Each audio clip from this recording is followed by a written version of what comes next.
Welcome back, boys. This one, that's another topic I'm really trying to make people aware because, like, it will be a huge change when AI hits. And that dude is like making millions upon millions, even upon billions, with his AI and the technology that he's pursuing to develop even more. The AI race with China, and he will talk about a lot of stuff. And like one of the biggest points that I really trying to make people aware of is employment, unemployment, job security. That shit will be gone, effective, not immediately, but close, soon, to be continued. It will happen. So people get ready, like get a whole lot of ready because it's coming. This is for certain. Everybody's jobs will change as a Everybody. result of AI. Some jobs will disappear. Obviously, Some will every change. single industrial revolution, some jobs are just gone, but a whole bunch of new jobs are created. Everybody will have to use AI because if you don't use AI, you're going to lose your job to somebody who does. Time has named the architects of AI as the 2025 Person of the Year. One of those architects is Jensen Huang, the CEO of NVIDIA, which is now the world's most valuable company. NVIDIA has a near monopoly on the supply of GPUs, the advanced computer chips powering the AI boom that's transforming the planet. The industry's rapid growth has tech leaders proclaiming a new era of abundance, while skeptics It's warn of a crazy. looming financial bubble. In November, I went to speak with Huang at NVIDIA's Bay Area headquarters. Google CEO Sundar Pichai said this week that there were elements of irrationality in the stock market around AI right now. Do you agree with him? There's always some irrationality somewhere in the stock market. I think that that's a fair thing to say. I would say, though, the part that most people miss is that underneath the foundation of chatbots and agentic AI is a transformation of computing from general purpose to accelerated computing. When you then gauge Like the AI bubble. Yeah, let him talk. Yeah. uh, the investments incremental on top of that relative to the opportunity of generative AI or agentic AI, AGI on top of that, then you'll come to the conclusion, in fact, it's very modest. It's still significant, but it's modest in relative to the overall computing market. So you're somewhere between $4 and $5 trillion company right now. A lot of that cash flow that you're bringing in as revenue, That's insane. you're investing 4 or 5 in trillion. companies in the space. Some people in the world of analysts and the stock market are saying this creates a degree of circularity. There's vendor financing here. It could create extra systemic risk if, for example, companies like OpenAI, which is not profitable, fails to meet the commitments that it's making to buy data centers mostly full of your chips. Are you concerned that there is a growing structural risk related to all of those things?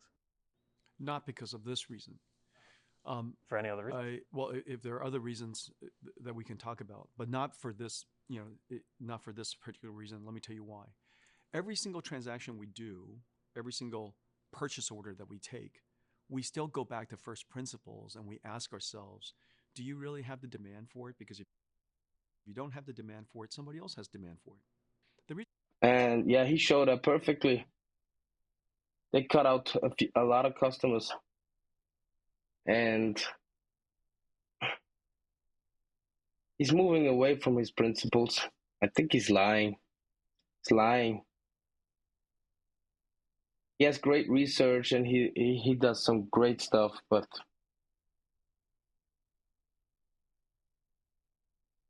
I mean, like he supplies all the companies with AI, like with those computer chips. That's why the price rock, the prices of CPUs and RTXs are skyrocketing like crazy. It's crazy. The reason why we invest is several reasons. One is to expand our ecosystem. If you look at the investments that we will likely make, Everybody have does. made up to now, In and everybody you compare it does. to the revenues, Oh my god! Everybody invests to expand their eco. Like, what kind of question is that? Why you invest? Why do you think? Don't you get better questions? I mean, I could have prepared them. that we're generating It's in the low single digits. And so that kind of tells you how could low single digits create circularity? And then Like, is there a possibility to create RTXs and computer parts for customers who can afford them? Like something like that.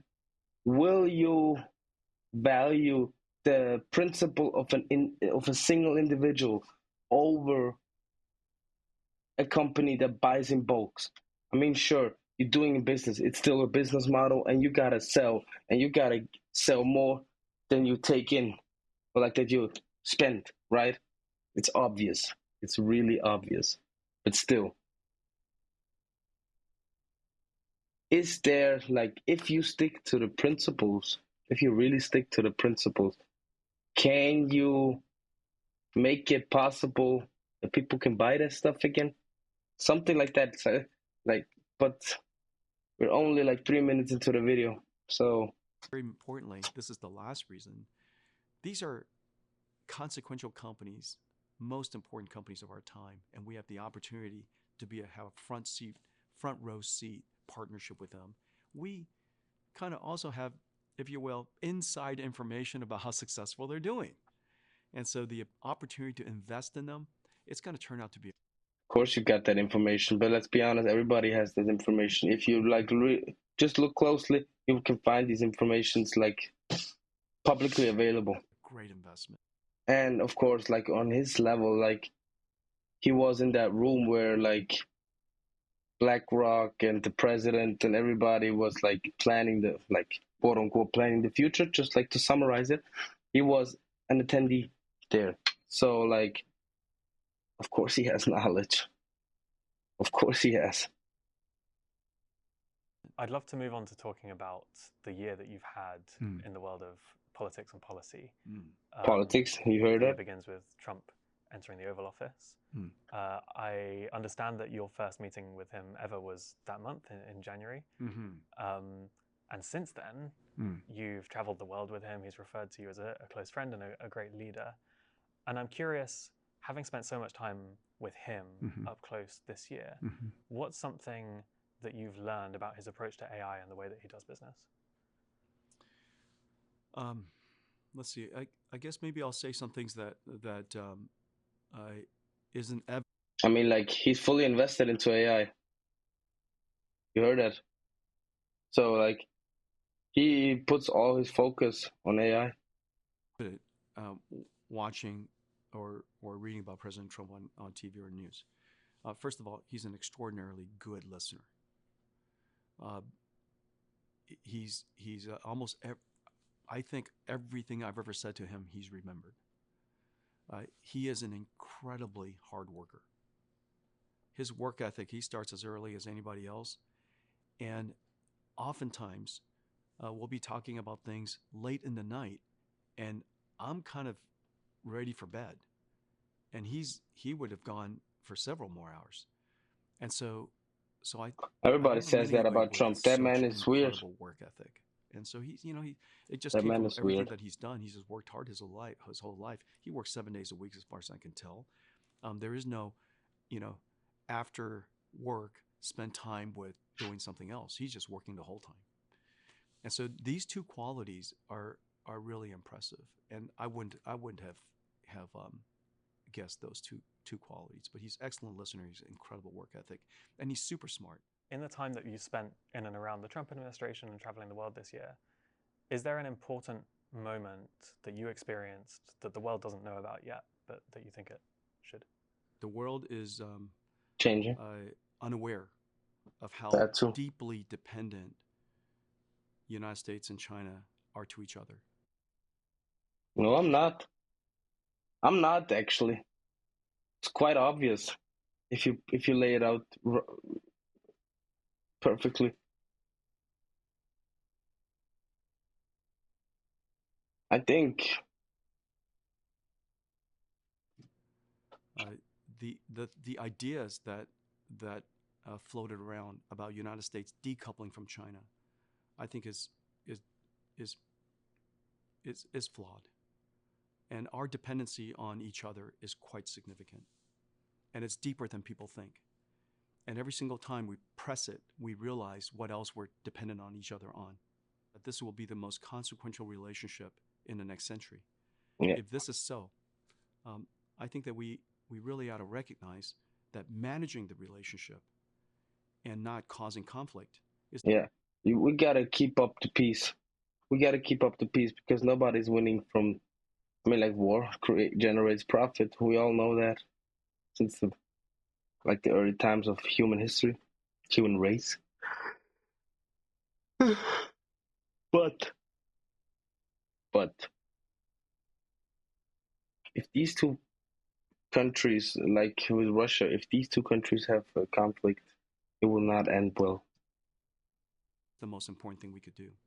And so, negotiations, communications, compromise, and just the continuous process of doing that is essential. And I think the current administration has demonstrated incredible wisdom in engaging, whether it's Hegseth in with the military, whether it's Bessent in Treasury, President Trump himself, Ambassador Greer, all of them representing us, engaging deeply in conversations there, deeply wise, and I think it'll demonstrate that a century from now, that impactful change versus isolation and avoidance, and I think that's important. I think the second thing that I would say that the world didn't realize is how deeply dependent we are in the AI industry on the brilliant students and the brilliant scientists of China. 50% of the world's AI researchers are from China. Their companies in China want. I said that before. When Trump and Elon Musk talked about AI and stuff, and that China is a threat, and that China is a threat, but America is leading all the way. I don't believe that. I don't believe that at all. I know I mean, like, I don't know. It's not that I really know. I don't have any facts or sources or people with claims. But I know for a fact, like, my gut is telling me China is ahead, bro. China is ahead. That's true with that AI stuff, with the AI. It's absolutely true. China to win. I think that's terrific. And I think the Chinese want China to win. I think that's terrific. We want America to win. And we can have a healthy competition while we compete fairly, and collaborate at the same time. But I think taking it emotionally too far from that results in consequences in relationships that are just harder to manage. You've been still unable to ship at the beginning of the administration your H20 chip to China, and had argued successfully, ultimately, to the Trump administration for them to remove that export control.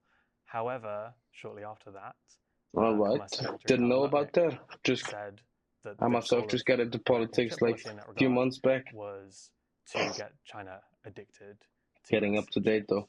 And that after that, China turned around and said, actually, no, we don't want the H20. And since then, you've publicly declared that you have no China revenue anymore. What was your response to Lutnick's comments there? Well, it's unfortunate. I would say. Creators, take these 3 apps I built to run my business made with Base 44. They're ready for you as free-to-use templates in the link below. Commercials activated. So first of all, it's really important to understand people can earn what AI is. AI is not just a model. What AI is a full stack of reinvention of every single layer of the technology stack. AI is about energy. That's the reason why we're talking about energy all the time. When President Trump came into office and he was pro-energy growth, if it wasn't because of his posture on energy growth, the United States would have been in a very bad way. We would have had no energy, no incremental energy necessary to grow this incredibly important industry. So his growth posture, his energy growth policy is incredibly helpful. But we have to win every other layer as well. The next layer is chips. The layer after that is infrastructure, cloud services. The layer after that, large language models or AI models, and of course, very importantly, AI applications. The United States has, if we hope to take advantage of this next industrial revolution, and this will be the largest industrial revolution of all of the industrial revolutions. Yeah. And so It will every hit people layer like a of that train. stack, It will we hit must be them like a determined train. to win. Mark But my word. if we allow all of the layers to only be as successful as the least successful layer, then United States will fall behind, no doubt. Our belief, and what I've explained, is that in the layer of chips, the single most important thing is to make sure that every single model in the world runs on American tech stack, and that the American tech stack is everywhere in the world, so that American tech stack becomes, if you will, the global standard. There's a belief that somehow, if we provided American chips to foreign countries, and specifically China, that the Chinese military would be building their military and building airplanes and aircraft carriers using American chips. Well, first of all, they have plenty of their own chips. Yeah, and that's their true. companies are formidable. The idea that China does not have technology industry, we now know, is lunacy. Absolute. Yeah. And the idea that China is not able to manufacture would suggest somebody has had their head deeply in the sand. The ability for us to engage the China market, compete freely there, earn our business is great for America. It's great for the American people. It allows us to generate revenues for the United States. And as you know, the country that is most secure, has the mightiest military, is because it's also the wealthiest country. And so we want America to be the wealthiest country so that we can fund the mightiest military. And I think that is our way of contributing to national security. Man, I just switched a little bit. That sounds like a hoax. Crock of bullshit. What is that?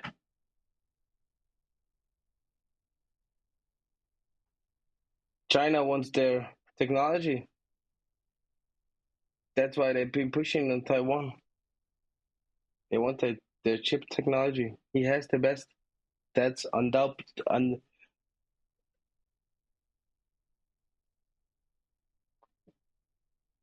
Nobody had anything to say against that.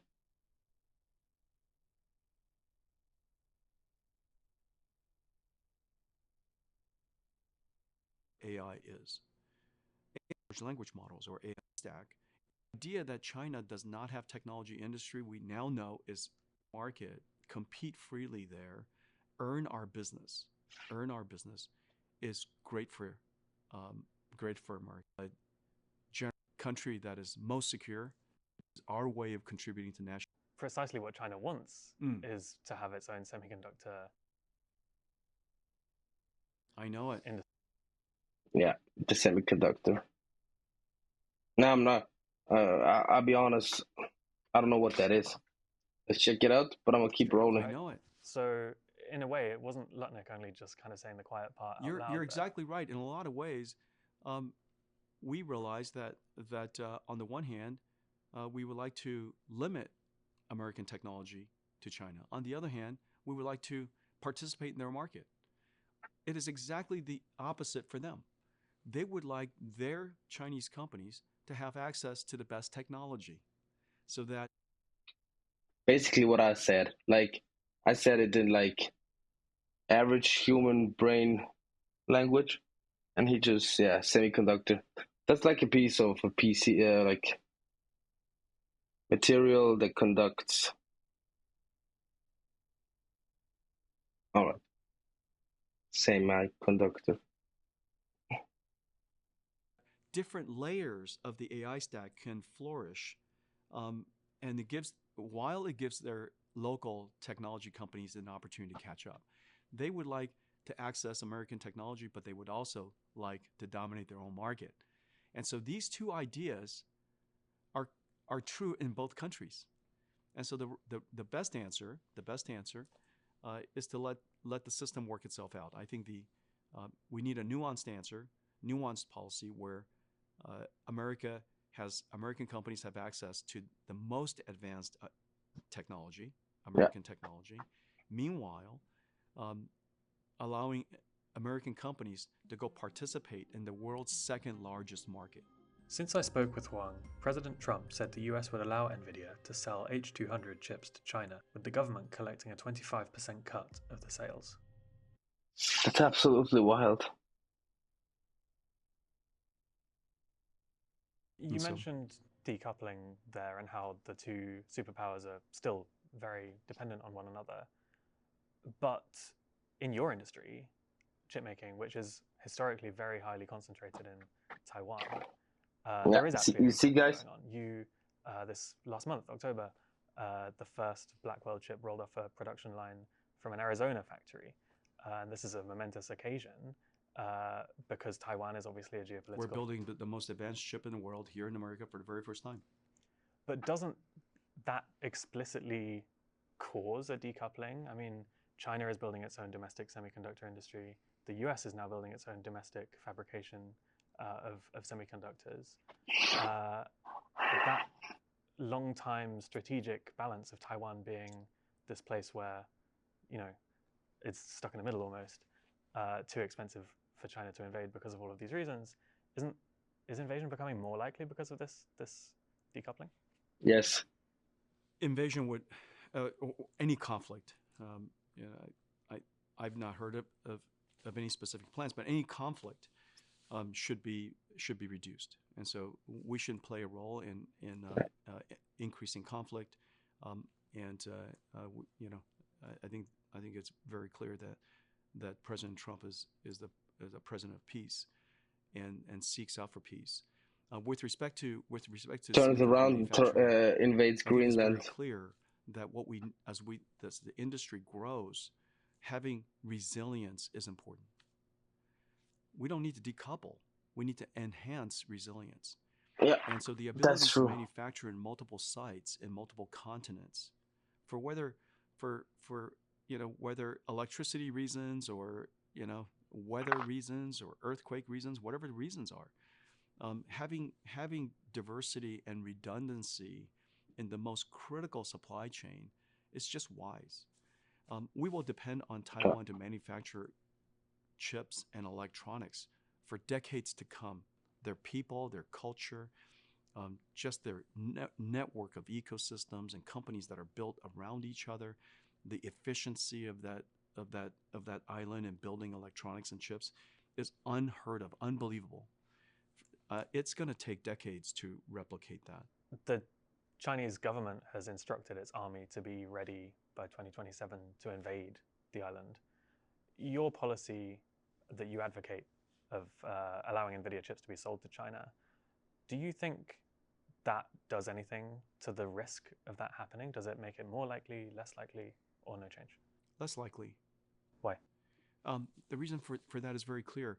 Never push an adversary or anyone to the wall. It is just wisdom to ensure that we don't elevate the tension of any relationship. And when you take things to an extreme, for example, all or nothing, those extremes are causes reflexes and outcomes that are unintended and unexpected. And so that's true. He put it very well. Moderation, having a nuanced strategy where United States, especially, the technology is built here in the United States, and NVIDIA is an American company. America has every right to ensure that American companies in America has the best and the most. We have every right, and we do that. We ensure that, and that's a natural way of how we do business. But also to make available to our technology so that we can participate and compete in the global market so that the United States could have the largest possible technology footprint. That's a wise thing to do. And so I think it's in our interest to do that. I think it's in their interest, with all due respect, that NVIDIA's technology is quite advanced, and we could be helpful and to be in service of the technology companies in China. Makes sense. And we'd appreciate the opportunity to compete and go earn our opportunities there. And so to that extent, and we don't cause disruptions or cause panic or whatever the emotional feelings are. Of course, they'll keep the tension low and it'll keep the relationship balanced. I want to talk about Saudi Arabia as well because there are similar dynamics at play there. So in May, you traveled to Saudi Arabia with President Trump, and there were some major deals announced, including large shipments of NVIDIA chips to Saudi AI companies. Under the Biden administration, those chip exports had been blocked essentially because of concerns that Saudi Arabian companies were close to Chinese companies and that the chips could make their way via the Gulf to China. Can you describe the role that you played getting the Trump administration to rethink that policy? The argument goes like this. AI is impactful and consequential for every single company and every industry and every nation. And it will replace everything. AI will be the most important thing that we have and own. AI capability. It's sad, but it will happen. Would we like the Middle East to be built on the American tech stack, or would we like the Middle East to be built on somebody else's tech stack? That's really the simple question. Yeah.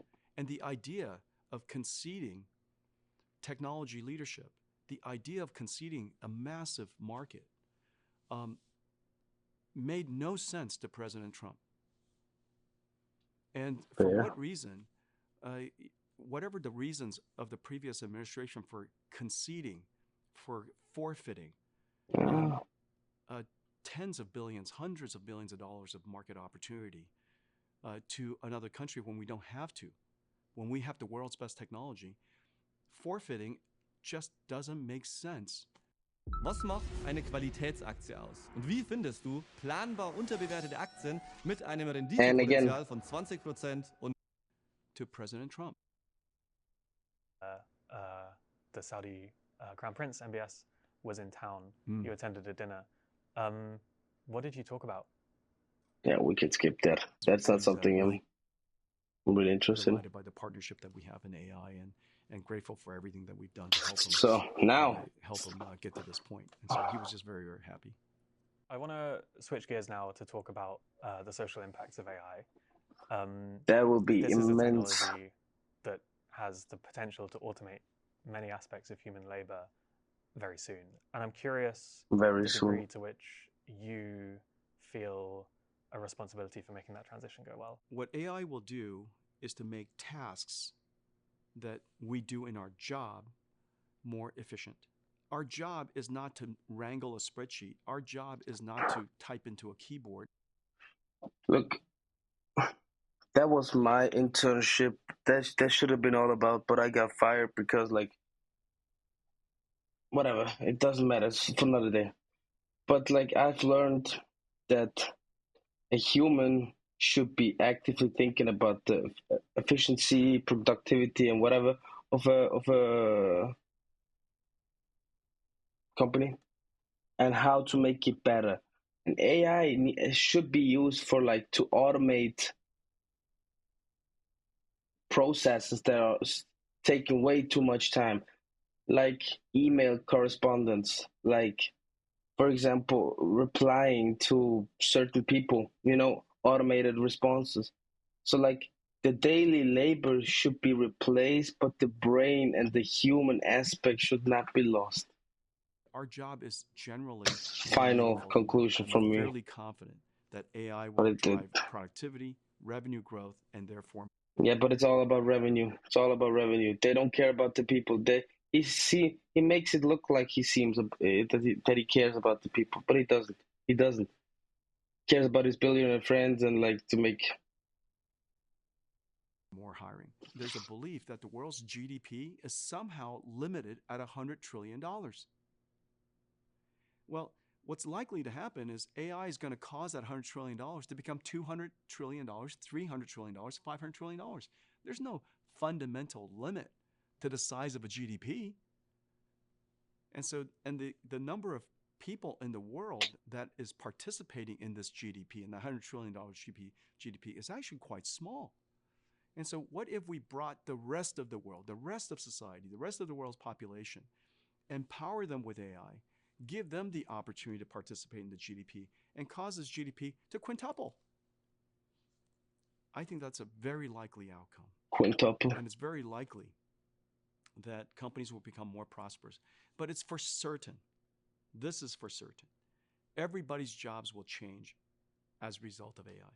Some jobs will disappear. Obviously, every single industrial revolution, some jobs are just gone, but a whole bunch of new jobs are created. Everybody will have to use AI, because if you don't use AI, you're going to lose your job to somebody who does. Maybe my final question, NVIDIA is Latin for envy. It feels like you're on top of the world right now. Is there anything you're envious of? You know, as I'm reflecting on it, I have a pretty great life. I have an incredible family. I've known my wife since I was 17. I've got two amazing kids, 34 and 35. Although they didn't start out working at NVIDIA, both of them work at NVIDIA today. And to be able to work hard with your kids on very important things and watch them come up with incredible ideas, unique ideas, and do things that you never knew. At least he's humble about it. He's humble about it. I respect that. Even though he has some stupid aspects, like about funding the American military. I like to watch him do that. Help fund it. And it just brings me enormous joy. I obviously have a great company to be part of. We're building the most impactful technology the world's ever known. To be at the center of that is a great privilege and a great responsibility, and of course comes with a great joy. And I have the support of 40,000 employees. We have incredible retention. I've worked with many of them multiple decades, and I've got two great dogs, you know, and all right. Most importantly. Yeah, I've got two great dogs. They both had their ultrasound today. They're apparently quite healthy. You know, Lori takes incredible care of them, and they're super fit. Let's see, what else can I think of? You know, I have access to friends and partners all over the world. I get to travel. I get to go to night markets. I get to enjoy fried chicken in Korea. I mean, what else does anybody want? You know, I think this is actually I would say for any human, this would be a dream come true. At least he's humble about it. At least he's humble about it. I mean, it will be one of the greatest changes human race has ever experienced. And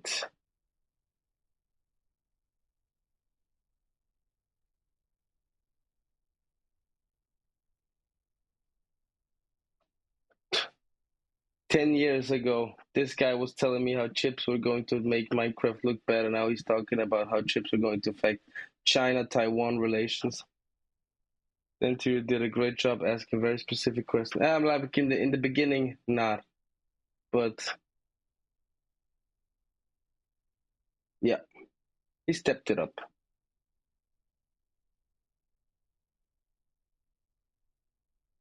One blackout and it's gone.